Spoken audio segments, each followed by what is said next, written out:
조약에 담긴 하나님의 섭리 두 번째입니다. 우리 지난주 주보가 조금 오타가 나와서 죄송하게 생각합니다. 원래 앞에 기 빠졌었죠. 조약에 담긴 하나님의 섭리. 우리 일상에 일어나는 여러 가지 상황 속에서 잘 살펴보시고 또 느껴보시면은 그 속에 하나님의 섭리가 담겨 있다는 것을 많이 느끼시고 체험할 것입니다. 우리 겉으로 드러난 것과 다르게 속에 담긴 그 숨은 뜻을 시간이 지난 후에야 알 때가 참 많습니다. 저도 우리 연세 드신 분에 비해서 오래 산 건 아니지만은 여기까지 오면서 참 그 순간 그 일을 당할 때는 그렇게 못 느꼈는데 시간이 지나고 난 뒤에 하나님이 이렇게 하시려고 또 나를 이렇게 하셨구나, 또 우리 가정을 이렇게 하셨구나. 참 그래서 하나님의 섭리를 따라서 우리 가정이 움직이고 또 우리 아들들이 움직이더라고요. 이 하나님의 섭리 가운데 있다는 것이죠. 우리가 당하는 일이 여러 가지 있잖아요. 좋은 일만 있는 거 아닙니다. 우리는 좋은 일만 하나님의 섭리로 아는데 좋지 않는 일 속에도 하나님의 섭리가 있어요. 좋지 않는 일. 우리는 성공하는 일, 그 하나님 축복이다. 그 속에 하나님 섭리가 아니에요. 실패하는 속에서도 하나님 섭리가 있습니다. 반드시 있어요. 그리고 우리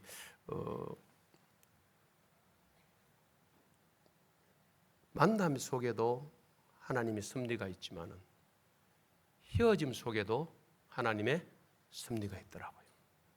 다 이유가 있어 보면 지나고 보니까 다 이유가 있더라고요. 헤어지는 게 안타까워서 이렇게 하나님 헤어질 수 있습니까 하는데 좀 지나니까 하나님이 맞아요.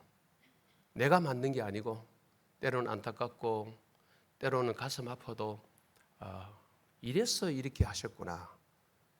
그런 걸 이제 느끼게 되는 것이죠. 여러분들께서 현재 당하는 여러 가지 일들 속에서 하나님의 섭리가 무엇인지 저는 좀 발견했으면 좋겠어요. 각 가정마다 개인마다 상황이 어떤 상황에 처했는지 다는 모르지만은 그 속에요 하나님이 하시고 싶은 메시지가 있는 거예요. 하나님이 하시고 싶은 뜻이 있다니까요. 우리는 어떤 일이든지 우연하다고만 말씀하시면 안 돼요. 세상에 기독교인 우리 믿음의 사람의 시각에 보면은 우연이라는 건 없습니다. 다 하나님의 계획 안에 들어 있다는 것이죠. 우연은 없습니다. 오늘 이 본문도 그런 한 예로 이 말씀을 받으면은 좋겠습니다. 이 본문은 이스라엘이 길갈에서 가나안 족속 중 기브온 사람들에게 속았죠. 속아가지고 화친 조약을 맺은 내용을 소개한 말씀이잖아요. 그래서 이 조약 속에도 담긴 하나님의 섭리, 경륜이라 그러죠. 이런 것들이 숨어져 있는 거죠. 우리 지난주 말씀드린 대로 이 본문을 대부분 다 이 속임수의 관점에서 해석을 많이 한다 그랬죠. 지난주에 속인 기브온, 속임을 당한 이스라엘 백성들 이런 시각에서. 그러나 이방인 구원의 관점에서 보면은 좋겠다고 제가 지난주 첫 번째 나눌 때 말씀을 드렸죠. 왜냐하면은 여호수아서 안에는 이방인의 구원이 숨겨져 있다, 들어있다. 이걸 제가 말씀드렸죠. 여호수아 이미 우리가 보았습니다만은 2장과 4장에 라합이 나오죠. 이방인 기생 라합 이야기에서도 우리는 그것을 볼 수가 있었다. 또 여호수아 8장에 축복과 저주 선포 의식이 있었죠. 그 속에도 보니까 8장 33절에 이방인까지 그 속에 포함되어 있고 8장 35절에 보니까 그루민들이라는 단어가 국문 성경에 나와요. 그루민들. 그러니까 이 그루민들이란 이스라엘 사람들과 함께 거주하는 이방인들을 가리킵니다. 이런 이방인들이 축복과 저주의 선포식, 그러니까 한쪽에는 그리심산에서 축복을 상징하는 지파들, 한쪽에는 저주를 상징하는 에발산에 섰습니다. 6지파 6배 나눠서 이 축복과 저주 선포식하는 이때에 하나님은 이스라엘 백성들만 거기 모은 게 아니에요. 이방인들이 그 속에 있다는 거죠. 이런 것들을 우리에게 보여주는 의미는 무엇일까요? 바로 여호수아서 이 안에도 이방인의 구원이 담겨져 있다는 것을 알려주는 것이죠. 여러분, 이 9장에는 이방인인 기브온 사람들의 구원이 숨겨져 있다고 말씀을 지난주 드렸죠. 이 9장을 여호수아 2장과 4장에 나왔던 라합의 확대판으로 해석하는 것이 참 좋겠다 싶습니다. 기본 사람들은 또 다른 라합이라는 것이죠. 이방인 라합 가족이 구원받았듯이 그건 가족입니다. 오늘 본문에서는 이방인 기본 종족입니다. 종족. 이 종족이 구원을 받았다는 것에 강조점이 좀 있는 것 같아요. 라합이나 기본 스토리는 이방인 구원이라는 그 맥락에서 보시면 참 좋겠다. 그렇죠. 여러분, 이 기본 사람들의 속이는 행동, 거짓말에 대해서 지난주 살짝 제가 언급드렸죠. 하나님께서 뭐 하십니까? 침묵하십니다. 침묵하시죠, 하나님께서. 사도행전 5장에서 아나니아 삽비라 부부가 거짓말 거짓말할 때, 이 속이는 부부 행동이 있었을 때 부부가 하나님께서 사도 베드로에게 다 알게 하셨어요. 베드로가 대반에 캐치했죠. 스스로 알았다기보다는 하나님께서 베드로에게 다 알게 해주신 거예요. 알려주셨죠. 그리고 그 부부를 심판하셨습니다. 그런데 여호수아 9장인 오늘 본문에서는 하나님께서 지도자 여호수아에게 알려주지 않으세요. 속도록 내버려 두셔요. 그리고 기본 사람들을 심판하지도 않으셔요. 그리고 심지어 속은 여호수아나 이스라엘 백성들을 향하여서도 아무런 책망도 하지 않으시는 그것을 우리 본문에서 보게 된다는 것이죠. 이런 의미가 무슨 의미일까? 좀 궁금증을 가지고 보시면 좋겠다 싶지요. 하나님은 또 다른 라합이었던 기브온 사람들의 믿음의 행동을 받으신 것이죠. 하나님은 기브온 사람들이 이스라엘 민족 안으로 이 편입되는 것을 어떻게 하셨다고요? 못 본 척 하시면서 허용하시는 거죠. 허용하시는 거죠. 지난주 우리는 이스라엘과 기브온이 화친 조약을 맺은 것을 보았죠. 이렇게 화친이 성립되면은 다시는 그들을 공격하거나 싸울 수가 없습니다. 싸울 수 없죠. 그뿐 아니라 그들이 공격을 당하면은 10장에 가면 이제 바로 나와요. 건져주기, 구원해주기까지도 해야 합니다. 또 그들이 권리를 주장하면은 이스라엘 백성들은 그만큼 성 하나를 차지하지도 못할 수 당연히 있죠. 또 그들이 자기들의 종교를 지키겠다고 고집하면은 어쩔 수 없게 되는 것이죠. 이렇게 여호수아는 굉장히 위험한 일을 사실을 저지른 것은 맞습니다. 그러나 그 속에 설교 제목대로 하나님의 뭐가 있다고요? 섭리가 있는 것이죠. 그래서 우리가 이 땅에 살아가면서 사람 관계나 여러 사건 사고 속에서 겉으로 표면적으로 드러난 그것만 가지고 판단하시면 안 돼요. 껍데기만 보고 판단하시면 안 돼요. 껍데기 안에 속에 하나님의 섭리가 뭐 있는지, 하나님의 경륜이 뭐가 있는지, 우리는 하나님의 뜻이 뭐가 있는지 발견해야 됩니다. 그렇게 묻고 들어가야 되는데 우리는 세상 사람처럼 어떤 일이 터지고 막 우리 육의 눈으로 보여지면은 인간적으로 다 해석해요. 너무나 인간적으로 받아들여. 아니요. 하나님, 우리에게 일어난 이 일로 통해서 하나님께서 계획하신 일은 무엇입니까? 하나님이 주시고자 하는 메시지가 무엇이냐는 거죠. 가정에서 일어나면 부부가 그걸 해야 되고, 교회에 일어나면 단임 목사부터 해서 왜 우리 성광교회 좋은 일이면 왜 이런 일을 주셨느냐는 거죠. 기저룸 왜 주셨습니까? 탁구장 왜 주셨습니까? 젊은 청년들을 왜 주시고 아랫때는 왜 주셨습니까? 그냥 우리끼리 잘 먹고 잘 살아라. 아니죠. 제가 오늘 마침 영민 집사님의 선택곡에서 사명을 부르는데 눈물이 나요. 근데 목양 실 때부터 내가 좀 마음을 울고 내려왔어요. 연습할 때 그때 들리거든요.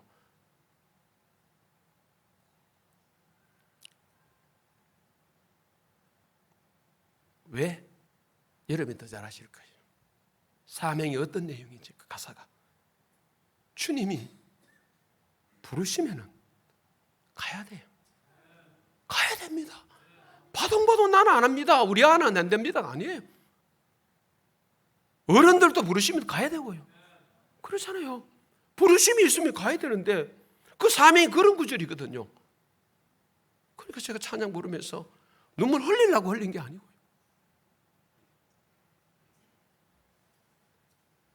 하나님의 계획이 있어요. 여러분 사랑하는 자녀들을 잘 살펴보시면요. 무조건 너는 대한민국 살아야 된다, 이 공부해야 된다, 이렇게 살아야 된다, 뭐 버려야 된다. 길 수도 있고 아닐 수도 있어요. 그렇다면 왜 네가 그걸 버려야 되고 왜 네가 공부를 잘해야 되는지, 공부 잘하는 목적이 무엇이냐? 네가 건강해야 되고 똑똑해야 되고 그 은사를 가져야 될 이유가 뭐냐는 것이죠. 그 학교 왜 들어가야 되느냐, 거기 왜 졸업해야 되느냐, 그 회사 왜 취업해야 되는지, 이 사명을 잃어버리면은 우리 세상 사는 거 똑같은 그 패턴으로 살다가 죽는 거잖아요. 버려야 될 이유가 뭐냐는 거죠. 거기까지 결부시키는 거죠. 그 속에 담긴 하나님의 섭리가 뭘까요? 우린 부모님은 그걸 가르쳐야 돼. 사랑하는 자녀들을 향하여서 사명의 사람으로 너는 그냥 하나님의 자녀에만 부름이 있는 거 아니다. 직분의 부름도 있습니다. 직분, 일꾼의로 부름이 있고 사명의로 부름이 있습니다. 자녀로 왜 하나님이 자녀로 삼았습니까? 왜 하나님이 일꾼 삼았습니까? 목적이 뭐겠어요? 사도 바울을 왜 하나님이 그렇게 박해하는 자를 꺾었습니까? 사도행 9장에서 다메섹 도상에 가는 그 걸음을 멈추고 왜 꼼짝달싹 못하게 묶었느냐는 거죠. 목적이 뭡니까? 사도행 9장 15절 아니겠습니까? 이런 사명이 있기 때문에 사도 바울을 꺾으셔서 부르신 거 아닙니까? 그리고 적극적으로 사도 바울은 사월일 때 이미 받아들인 거죠.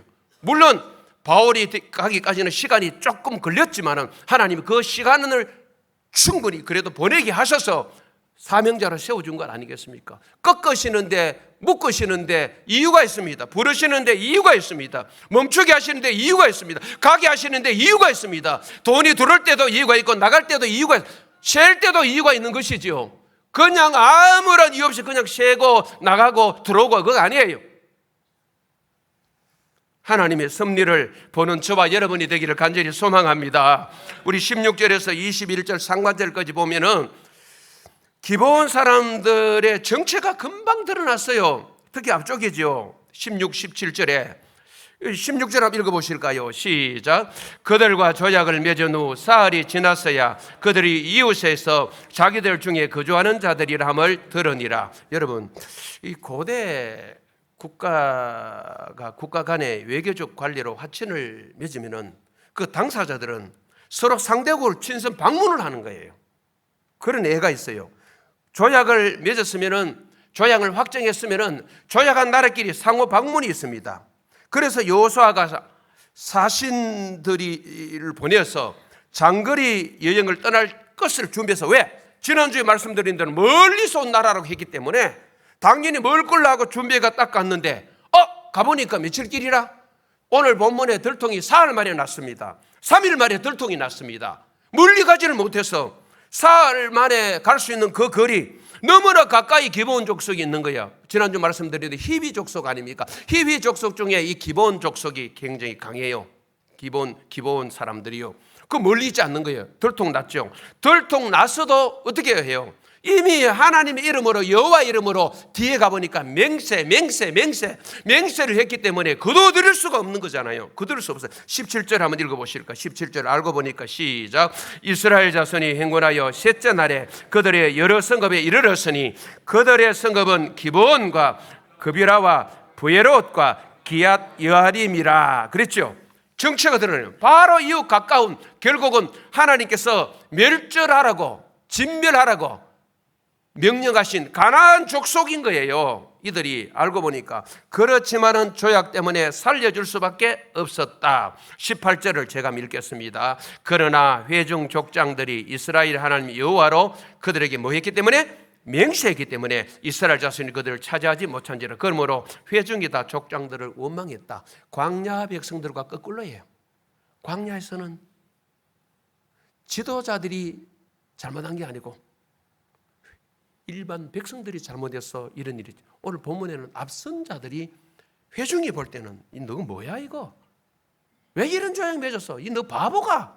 그래서 원망한 거예요. 그럴 수 있나? 알고 보니까 가나안 종족인데 멀리 있는 놈들도 아닌데 이런 일이 있나? 이런 거예요. 그래서 그러나 물을 수 있는 것 아니다. 19절을 20절을 화면을 한번 보실까요? 자, 금은 짙은 글씨 색깔이 다릅니까? 색깔이 보십시오. 19절에 하나님 여호와로 그들에게 맹세하였은즉 그 다음 20절에도 그들에게 맹세한 명약으로 말미암아 맹세를 거둘 수 없는 거죠. 그리고는 어쩔 수 없어서 물을 수 없어서 21절 하반절 한번 읽어보실까요? 시작. 족장들이 그들에게 이른 대로 그들이 온 회중을 위하여 나무를 펴며 물을 깃는 자가 되었더라. 이렇게 삼았죠. 그 다음에 23절을 한번 가보실. 좀 넘어가서 우리 23절을 한번 읽어보실까요? 여러분 성경 화면 안 뜹니까? 예, 23절을 같이 한번 읽어보실까요? 시작. 그러므로 너희가 저주를 받나니 너희가 대를 이어 종이 되어 다 내 하나님의 집을 위하여 나무를 펴며 물을 깃는 자가 되리라 하니. 그죠? 하나님의 집을 위하여 23절에 21절에는 온 회중을 위하여. 여기 종이라는 단어가 히브리어 단어로 에베드입니다. 예배드라는 이 뜻인데, 예배드라는 이 단어 안에 예배자라는 의미도 있어요. 예배자. 기본 사람들은 종의 신분이지만은 뭘 드리는 사람들이라고요? 예배 드리는 사람들. 그래서 성전 가까이 일한 거예요. 뒤에 가보시면. 그렇죠? 이런 자리에 들어간 거예요. 이런 자리에. 근데 좀 본문을 넘어가서 세월이 시간이 많이 흘렀어요. 우리 성경을 좀 아시는 분들은 다윗 시대에 뭐가 있었어요? 3년간이나 뭐가 있었습니까? 기근이 있었죠. 그 다윗이 답답해가 하나님께 물으니까 정중훈 집사님, 뭐 때문이다? 사울이 누굴 죽였다?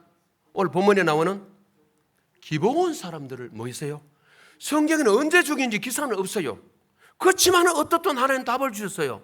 사울이 기브온 사람, 이 조약을 맺고 나면은 조약을 지켜야 되는데 사울 때니까 한참 역사가 흐른 뒤에 되죠. 그때 사울이 기브온 사람 죽인 그것 때문에 다윗아 너 그 땅에 몇 년간 3년의 기근이 있는 거야. 그거 해결해. 이런 일이 한번 있었죠. 그만큼 명약, 조약, 약속은 중요한 거예요. 사람도요 하나님 앞에 우리가 약속도 있고 또 사람끼리 대화 속에 그죠? 내가 할게. 사실 가장 안 되는 게 밥 한 그릇 할 게 아닙니까? 그죠? 밥 한 그릇 하재.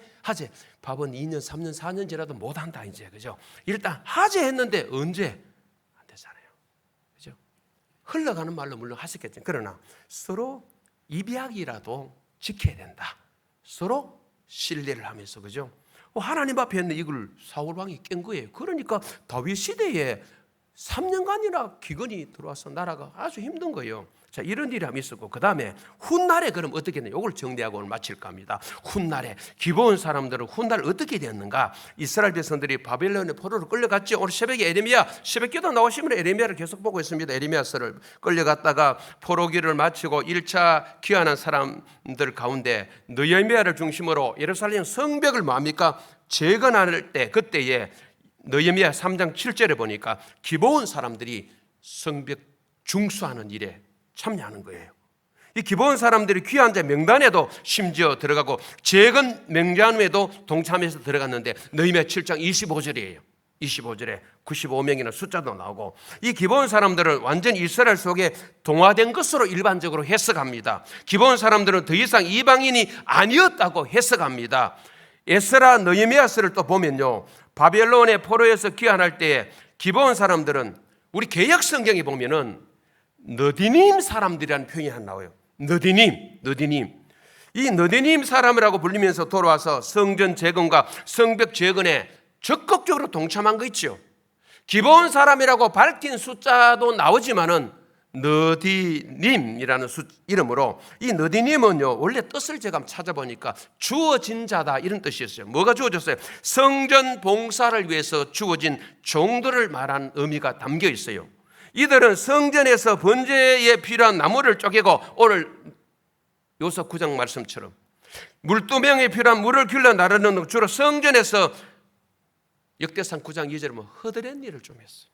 어떻든 성전 중심으로 움직이는 거예요. 허드렛 일을 했는데 기브온 족속이나 미디안 족속을 우리는 대개 이방인 전쟁을 포로로 끌려온 이들을 누구를 말합니까? 느디님 사람들이라 합니다. 이 느디님 사람들은 이름 안에 기브온 족속이 있고 미디안 족속이 있는 거예요. 그렇다면 이 사람들의 수는 성경에 상당히 세밀하게 기록에 나와 있어요. 이스라엘 역사 초기에는 이들의 숫자가 소수에 지났으나 여러분 성경을 불러들이 찾지는 마시고요.